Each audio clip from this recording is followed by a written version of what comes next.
નમસ્કાર, હું Janak Dave. Full stop news analysis પ્રોગ્રામમાં આપનું સ્વાગત છે. સાયન્સનું બીજું નામ ચમત્કાર છે. દુનિયાના 35 દેશોના વિજ્ઞાનીઓ મળીને એક ચમત્કાર કરી રહ્યા છે. તેઓ આપણી પૃથ્વી પર જ સૂરજ બનાવી રહ્યા છે. આ નવા સૂરજદાદાથી તમને શું લાભ થશે, તમારા માટે કયા જોખમો છે અને આ પ્રક્રિયામાં આપણું ગુજરાત ક્યાં સામેલ છે એની આજે અમે વિગતવાર વાત કરીશું.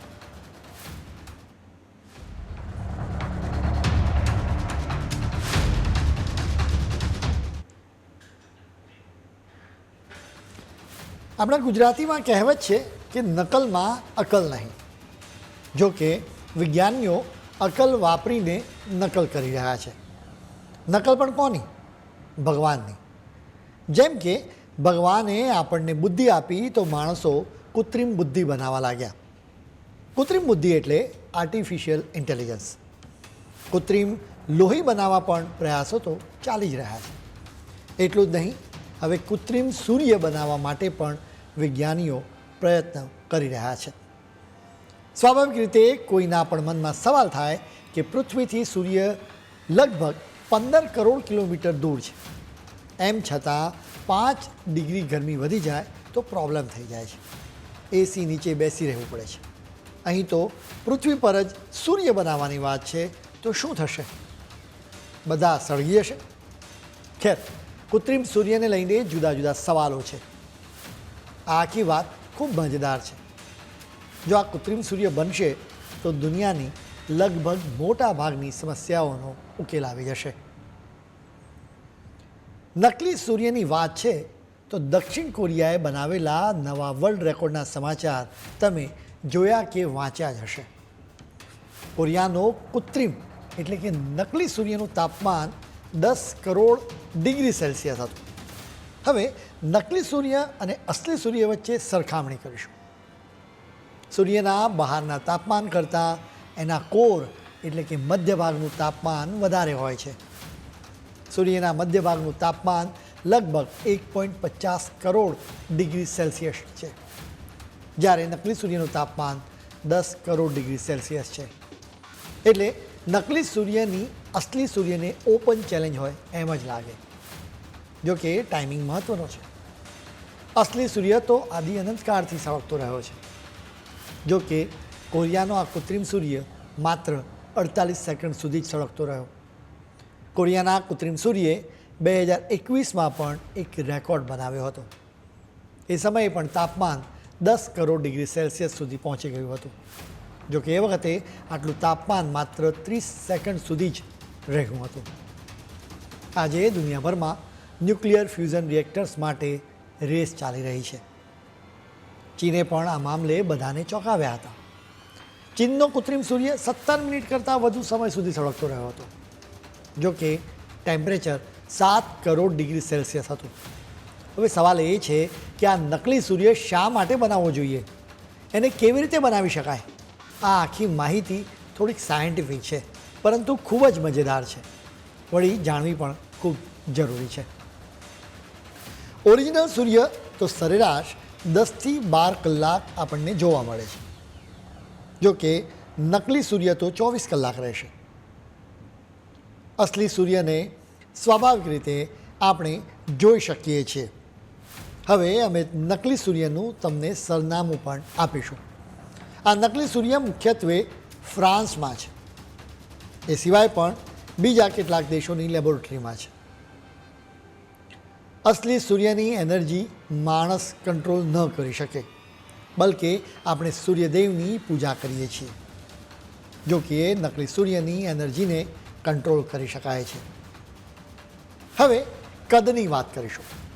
પૃથ્વીથી અસલી સૂર્યનો વ્યાસ 109 ગણો વધારે છે. નકલી સૂર્ય તો નાની લેબોરેટરીમાં જ સમાઈ જાય છે. હવે તાપમાનની વાત કરીએ. અસલી સૂર્યના મધ્ય ભાગનું તાપમાન 1.50 કરોડ ડિગ્રી સેલ્સિયસ હોય છે, જ્યારે નકલી સૂર્યનું તાપમાન 10 કરોડ ડિગ્રી સેલ્સિયસ સુધી પહોંચ્યું છે. અસલી સૂર્ય અબજો વર્ષોથી એક્ટિવ છે અને હજુ પણ અબજો વર્ષો સુધી એક્ટિવ રહેશે. જેની સામે નકલી સૂર્ય તો અત્યારે માત્ર થોડી જ મિનિટ્સ માટે ઉર્જા આપે છે. અસલી સૂર્ય આપણને પ્રકાશ, ઉર્જા અને વિટામિન ડી પૂરું પાડે છે. નકલી સૂર્ય બનાવવાનો હેતુ જ એક અને એક માત્ર વીજળીનું ઉત્પાદન છે.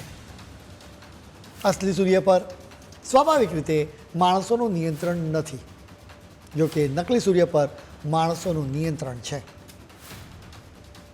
અસલી સૂર્ય માનવજાત માટે સામાન્ય રીતે સુરક્ષિત છે, તો બીજી તરફ નકલી સૂર્યમાં સુરક્ષાનો ખાસ ખ્યાલ રાખવો પડે છે. અસલી સૂર્ય આપણા પર્યાવરણને જાળવવામાં મહત્વની ભૂમિકા ભજવે છે, બલ્કિ આ સૂર્ય વિના સૃષ્ટિની કલ્પના જ ન થઈ શકે. જેની સામે નકલી સૂર્યથી પણ પ્રદૂષણ મુક્ત વીજ ઉત્પાદન મેળવી શકાય છે. પૃથ્વી પર સૌથી નાનું યુનિટ એટમ છે. એપલ ફ્રૂટ હોય કે એપલ ફોન, દરેક વસ્તુ નાના નાના એટમ્સ એટલે કે અણુઓમાંથી બની છે. આ દરેક અણુના સેન્ટરને ન્યુક્લિયસ કહેવામાં આવે છે. એ ન્યુક્લિયસમાં કોઈ પણ પ્રકારની છેડછાડ કરવામાં આવે તો એને ન્યુક્લિયર રિએક્શન કહેવામાં આવે છે. છેડછાડ બે પ્રકારની હોય છે, એક તો ફિશન અને બીજું ફ્યુઝન. કન્ફ્યુઝ ન થતા અમે તમને વિગતે સમજાવીશું. શરૂઆત આપણે ફિશનના કોન્સેપ્ટથી કરીએ.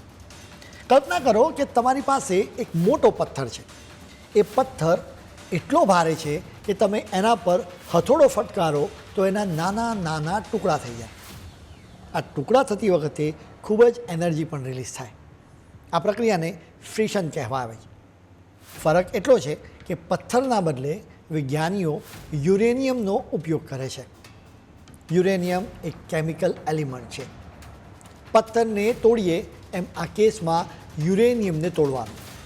આ પ્રોસેસમાં ભરપૂર એનર્જી રિલીઝ થાય. ન્યુક્લિયર પાવર પ્લાન્ટમાં આ જ ટેકનોલોજીનો ઉપયોગ કરવામાં આવે છે.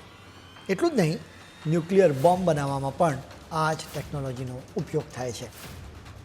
ફિશનમાં એકચ્યુઅલી યુરેનિયમ લેવાનું, એના અણુઓમાં રહેલા ન્યુક્લિયસના ટુકડા કરવાના હોય છે. બેઝિકલી તોડવાનું કામ હોય છે. હવે ફિશન પછી ફ્યુઝનની વાત કરીએ.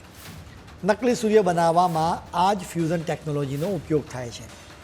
ફ્યુઝન એટલે એક મોટી સેન્ડવિચ બનાવી. સેન્ડવિચ બનાવવા માટે તમે બે બ્રેડના બે પીસ લો છો, વચ્ચે અમુક ઇન્ગ્રીડિયન્ટ્સ મૂકો છો, તે પછી બંને પીસને જોઈન કરો છો અને બની જાય છે સેન્ડવિચ. ફ્યુઝન પણ કંઈક આવું જ છે. સવાલ એ છે કે શેનું ફ્યુઝન કરવું? હાઇડ્રોજન આઇસોટોપ્સનું ફ્યુઝન કરવાનું છે. અણુના કેન્દ્રમાં પ્રોટોન અને ન્યુટ્રોનની સંખ્યાના આધારે આઇસોટોપ્સના જુદા જુદા પ્રકાર પડે છે. નકલી સૂર્ય માટે ફ્યુઝનની વાત છે તેઓ ડ્યુટેરિયમ અને ટ્રિટિયમનું ફ્યુઝન કરવાનું છે, જે હાઇડ્રોજનના જ બે પ્રકાર છે. અમે ફિશન અને ફ્યુઝનની વાત કરી. એકમાં તોડવાની અને બીજામાં જોડવાની વાત છે. બીજો સૌથી મોટો ફરક એ છે કે ફિશન માટે યુરેનિયમ જોઈએ. યુરેનિયમ એક મેટલિક કેમિકલ એલિમેન્ટ છે જે દુર્લભ છે. બીજી તરફ હાઇડ્રોજન તો પૃથ્વી પર ભરપૂર પ્રમાણમાં છે. ફિશન અને ફ્યુઝન વચ્ચે ટેકનોલોજીની દ્રષ્ટિએ બીજા એક મોટા ફેરફારની પણ વાત કરીશું. ફિશન રિએક્શનમાં તોડવાની વાત હોવાથી રેડિયો એક્ટિવ લીકનો ખતરો રહેલો છે. સાયન્ટિસ્ટ અનુસાર અત્યારે ફ્યુઝનમાં તો આ પ્રકારનો કોઈ ખતરો જણાતો નથી. વળી એનાથી કોઈ પણ જાતનું પ્રદૂષણ પણ નહીં થાય. આ આખી કામગીરી કેવી રીતે પાર પાડવામાં આવી રહી છે અને જુદા જુદા દેશો એની સાથે કેવી રીતે સંકળાયેલા રહ્યા છે એના વિશે અમે તમને વધુ જાણકારી આપીશું. પરંતુ અત્યારે સમય છે એક બ્રેકનો.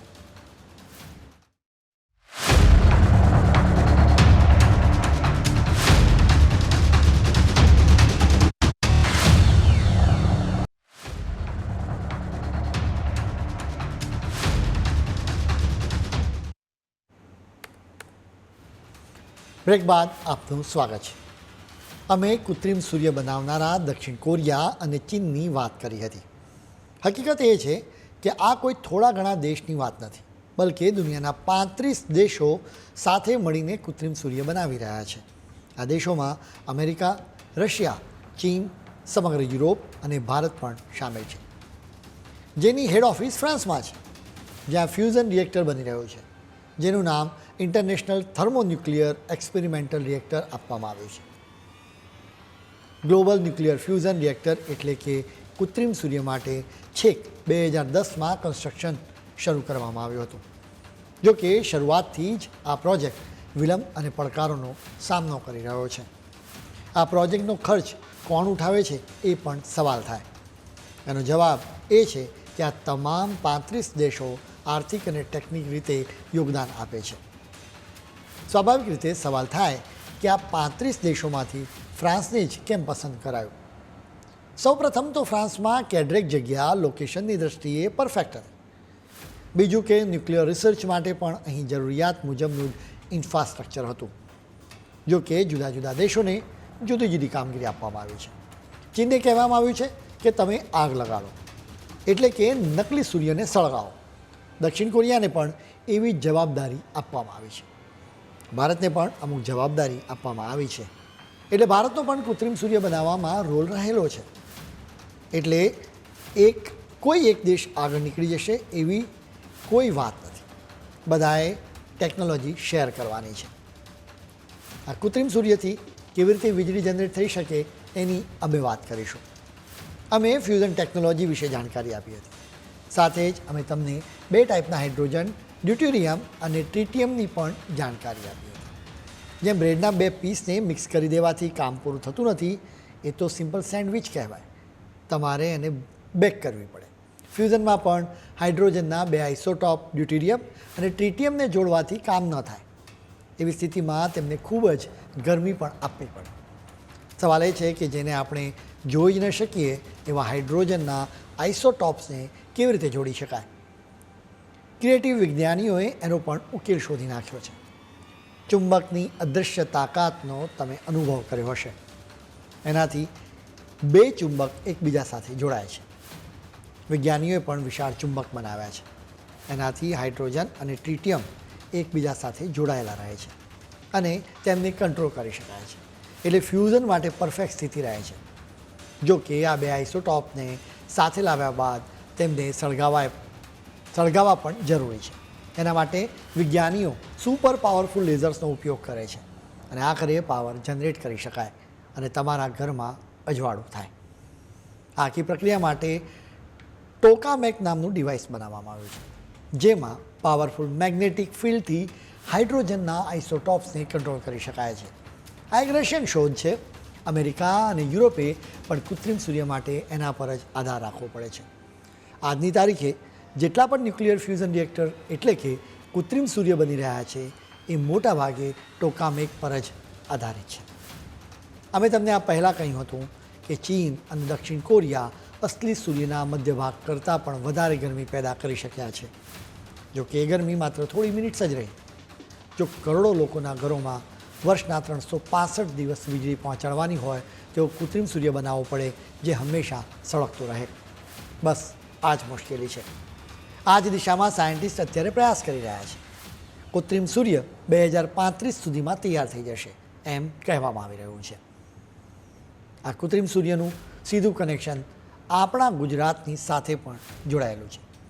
અમે તમને જણાવ્યું હતું કે બીજા બધા દેશોની સાથે આપણું ભારત પણ આ પ્રોજેક્ટ્સમાં જોડાયેલું છે. આપણા માટે ગૌરવની વાત એ છે કે આ ગ્લોબલ ન્યુક્લિયર ફ્યુઝન પ્રોજેક્ટ માટેના મહત્ત્વના કમ્પોનન્ટ્સને ગાંધીનગર પાસે ઇન્સ્ટિટ્યૂટ ઓફ પ્લાઝમા રિસર્ચ દ્વારા તૈયાર કરવામાં આવી રહ્યા છે. બહુ જ ઓછા લોકોનો ખ્યાલ હશે કે આ મહાન પ્રોજેક્ટ માટે ગુજરાતમાં 1990ના દશકોમાં જ પ્રયોગની શરૂઆત થઈ ગઈ હતી. હવે માઇલસ્ટોન હાંસલ કરવામાં આવ્યું છે. આ આખા પ્રોજેક્ટમાં ફિઝિકલ અને ટેકનોલોજીની સમસ્યાઓને લઈને સ્ટડી ગુજરાતમાં જ આ સાયન્સ સેન્ટરમાં થઈ રહ્યો છે.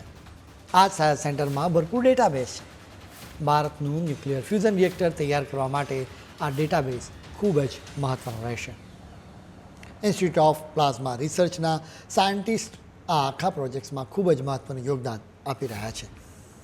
જુદા જુદા રિપોર્ટ્સમાં કહેવામાં આવ્યું છે કે આ ફ્યુઝન રિએક્ટરમાં આગ લાગી જાય તો એવી સ્થિતિમાં એનું કુલિંગ કેવી રીતે કરી શકાય એના માટે ટેકનોલોજી ઇન્સ્ટિટ્યૂટ ઓફ પ્લાઝમા રિસર્ચમાં તૈયાર કરવામાં આવી રહી છે. આ આખા પ્રોજેક્ટથી શું લાભ એની અમે વાત કરીશું.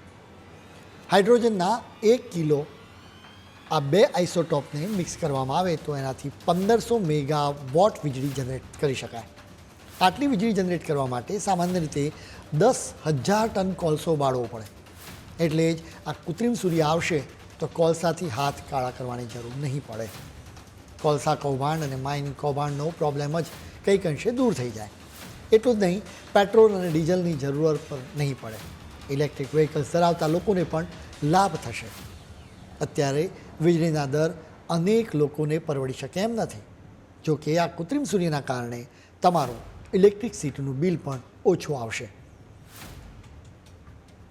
આ આખા પ્રોજેક્ટ્સમાં અત્યારે યુરોપિયન યુનિયન, ચીન અને સાઉથ કોરિયા આગળ છે. અલબત્ત અમે કહ્યું એમ ભારતનું પણ મહત્ત્વનું યોગદાન છે. હવે આ સમગ્ર પ્રોજેક્ટમાં કયા પ્રકારના પડકારો રહેલા છે અને ભારત દ્વારા સૂર્યને સલામ વિશે અમે તમને વધુ જાણકારી આપીશું. પરંતુ અત્યારે સમય છે એક વધુ બ્રેકનો.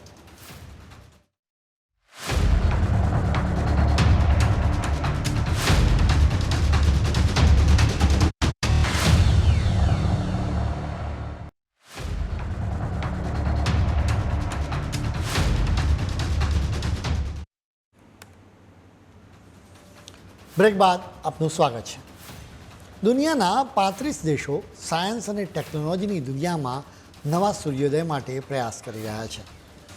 આ સૂર્યોદયથી તમારા ઘરમાં પણ ઉજાસ પથરાશે, તમારા ઘરનું વીજ બિલ પણ ઓછું આવશે અને તમારા ફેફસામાં શુદ્ધ હવા જશે. એટલા માટે જ આ પ્રોજેક્ટ અનેક રીતે ખૂબ મહત્ત્વનો છે. દુનિયાને 2 સૂરજદાદાનો લાભ મળશે. અલબત્ત સામાન્ય માણસને પહેલાંની જેમ એક જ ઓરિજિનલ સૂરજદાદા જોવા મળશે, પરંતુ ભવિષ્યમાં નકલી સૂર્યના કારણે સસ્તા દરે વીજળી મળશે. હવે અમે આ મહત્ત્વાકાંક્ષી પ્રોજેક્ટની સાથે સંકળાયેલા મશીન સહિતની બાબતો વિશે ખાસ જાણકારી આપીએ. અમે ટોકામેકની વાત કરી હતી. એને તમે કૃત્રિમ સૂર્ય કહી શકો. આ મશીનનું વજન 23,000 ટન છે. એના મેગ્નેટ્સનો મેગ્નેટિક પાવર ખૂબ જ વધારે છે.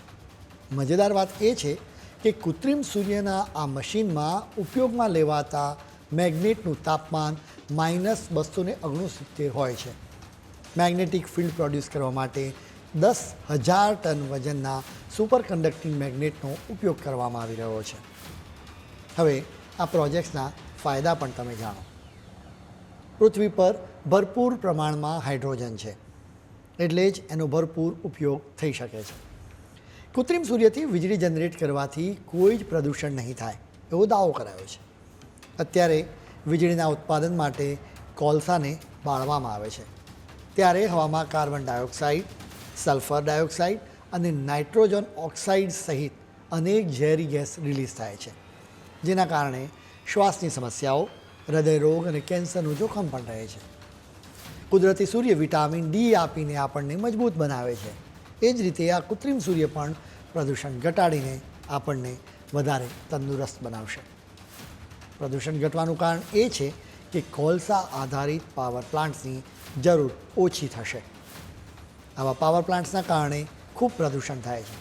એટલે કે સૂરજદાદા કૃત્રિમ હોય કે કુદરતી, આપણું ભલું જ કરે છે. આ રીતે અનેક લાભ છે, જો કે કેટલાક જોખમો પણ રહેલા છે. આ સમગ્ર પ્રોજેક્ટ માટે લગભગ 20 અબજ યુરો એટલે કે 1981 અબજ રૂપિયાનો ખર્ચ કરવામાં આવ્યો છે. એવી પણ દલીલ કરવામાં આવી છે કે આટલા ખર્ચમાં બીજા ગ્રીન સોર્સિસથી પણ વીજળી જનરેટ થઈ શકે. ગ્રીન સોર્સિસ એટલે કે સોલાર પેનલ કે પવનચક્કી જેવા સોર્સિસ. અમે હાઇડ્રોજનના 2 ટાઈપ્સના મિશ્રણને ગરમ કરવાની પ્રક્રિયા વિશે પણ તમને જણાવ્યું હતું. આ પ્રક્રિયા બાદ હાઇડ્રોજન આઇસોટોપ્સ પ્લાઝમામાં કન્વર્ટ થઈ જાય છે. આ અત્યંત ગરમ પ્લાઝમાને સુરક્ષિત રીતે સ્ટોર કરી શકાય એ માટે સ્ટોરેજ બનાવવું પડે. આવા સ્ટોરેજની દિવાલો ક્યાં મટીરિયલમાંથી બનાવી એનો જવાબ હજુ સુધી મળ્યો નથી. રોકેટ સાયન્સની જેમ ન્યુક્લિયર સાયન્સમાં ખૂબ જ ચોકસાઈ રાખવી પડે છે, કેમ કે સહેજ પણ ભૂલ થાય તો એનાથી મોટા સંખ્યામાં જાનહાનિ થાય. સાઉથ કોરિયામાં આ પ્રોજેક્ટ માટે વેક્યુમ ચેમ્બર બનાવવામાં આવી રહી છે, જેના અમુક ભાગમાં યોગ્ય રીતે વેલ્ડિંગ નહોતું થયું. આ રીતે સતત કોઈને કોઈ અડચણ આવતી રહે છે. કૃત્રિમ સૂર્યની ટેકનોલોજી સેફ હોવાનો જો કે દાવો કરવામાં આવ્યો છે. એમાં પણ જોખમ હોવાનું જણાય છે. અમે પહેલાં હાઇડ્રોજનના એક પ્રકાર ટ્રિટિયમની વાત કરી હતી. ટ્રિટિયમ પણ રેડિયો એક્ટિવ છે. જો એને યોગ્ય રીતે હેન્ડલ ન કરવામાં આવે તો જોખમ ઊભું થઈ શકે. એટલું જ નહીં, ટ્રિટિયમનો થર્મોન્યુક્લિયર હથિયારમાં પણ ઉપયોગ થાય છે. ચીને કૃત્રિમ સૂર્ય બનાવવામાં જોરદાર પ્રગતિ કરી છે. ચીન કોઈ પણ વસ્તુને હથિયાર બનાવી દે છે. જેમ કે ઇન્ટરનેટ આવ્યું તો તેણે તેનો દુરુપયોગ કરીને સાયબર અપરાધીઓને મજા કરાવી દીધી. એઆઈ આવ્યું તો ચીને એનો દુરુપયોગ કરીને ડીપ ફેક વિડીયો જનરેટ કરાવી રહ્યું છે. ન્યુક્લિયર ફ્યુઝન એક પાવરફુલ ટેકનોલોજી છે જેનો ચીન પોતાના ફાયદા અને દુશ્મન દેશોનો ખલાસ કરવા માટે પણ ઉપયોગ કરી શકે છે. થર્મોન્યુક્લિયર હથિયારને સામાન્ય રીતે હાઇડ્રોજન બોમ્બ પણ કહેવામાં આવે છે. અણુ હથિયારો કરતાં પણ એનાથી વધારે વિનાશ થઈ શકે છે. મોટા પાયે જાનહાનિ થઈ શકે છે. એનાથી થર્મલ રેડિયેશન, ન્યુક્લિયર રેડિયેશન સહિત ખૂબ જ મોટા પ્રમાણમાં રેડિયેશન થઈ શકે છે. આખી પેઢી ખલાસ થઈ શકે છે. આ કૃત્રિમ સૂર્યને તૈયાર કરવા માટે 2035ની ડેડલાઇન રાખવામાં આવી છે. જો કે નિષ્ણાત જણાવે છે કે જે રીતે સતત કોઈ અડચણ વગર કોઈ અડચણ આવી રહી છે એ જોતાં આ ડેડલાઇન મુજબ કામ થાય એવી શક્યતા નહીવત છે. ખેર, નકલી સૂર્ય જો વધારે ગરમ થશે તો અસલી સૂરજદાદા પોતાનો પ્રકોપ બતાવી શકે છે. હવે અમે ભારત દ્વારા કરવામાં આવેલા સૂર્ય નમસ્કારની વાત કરીશું. ભારતે આદિત્ય L1 મિશનને સફળ લોન્ચ કરીને અભૂતપૂર્વ સિદ્ધિ હાંસલ કરી છે. આદિત્ય L1 સૂર્યનો સ્ટડી કરવા માટે અવકાશ આધારિત પહેલી વેધશાળા છે, જેનાથી આપણને સૂર્યના વાયુમંડળને સમજવામાં મદદ મળશે. સૂર્યમાંથી સતત મોટા પ્રમાણમાં ઉર્જા નીકળતી રહે છે. જો એવી જ ઉર્જા પૃથ્વી પર તરફ આવે તો પૃથ્વી પાસે એટમોસ્ફિયરમાંથી મુશ્કેલી ઊભી થઈ શકે, જેના કારણે અવકાશયાન, communication system, satellites, radio signals અને પાવર ગ્રીડને પણ મુશ્કેલી થઈ. એટલા માટે જ અર્લી વોર્નિંગ સિસ્ટમ હોય તો મદદ મળે. આદિત્ય L1 મિશનથી આવી સિસ્ટમ તૈયાર કરવામાં દેશને મદદ મળશે. ઇસરોએ સૂર્ય મિશનના બજેટ વિશે ખુલાસો કર્યો નથી, પરંતુ કેન્દ્ર સરકારે લોકસભામાં જણાવ્યું હતું કે એણે સોલાર મિશન પાછળ 378.83 કરોડ રૂપિયા ફાળવ્યા છે, જેની સામે નાસાના સ્ટીરિયો સ્પેસ એરક્રાફ્ટ ઓક્ટોબર 2006માં મોકલવામાં આવ્યો હતો, જેનું બજેટ $55 કરોડ એટલે કે લગભગ 4,586 કરોડ રૂપિયા હતું. એ રીતે નાસાના પાર્કર સોલાર પ્રોબનો ખર્ચ $1.5 અબજ એટલે કે 125 અબજ રૂપિયા હતો. પાર્કર સોલાર પ્રોબ સૂર્યની સૌથી નજીક જનારું મિશન છે. ચંદ્રયાન અને સોલાર મિશન બાદ દુનિયાભરમાં ભારતીય સ્પેસ એજન્સીઓ અને વિજ્ઞાનીઓની શાખ અને ગૌરવ વધ્યું છે. એટલા માટે જ જેનો સીધો લાભ કૃત્રિમ સૂર્ય બનાવવા માટે મિશનમાં પણ હજી વધારે મળી શકે છે. આવા મિશન્સમાં ભારતની ભાગીદારી વધી છે અને વધશે. આશા છે કે કૃત્રિમ સૂર્યનો ઉદય જલ્દી થાય અને સુરક્ષિત રીતે થાય. ખેર, આજના બુલેટિનમાં આજે આટલું જ. કાલે ફરી નવા મુદ્દા સાથે મળીશું. ત્યાં સુધી મને રજા આપશો. નમસ્કાર.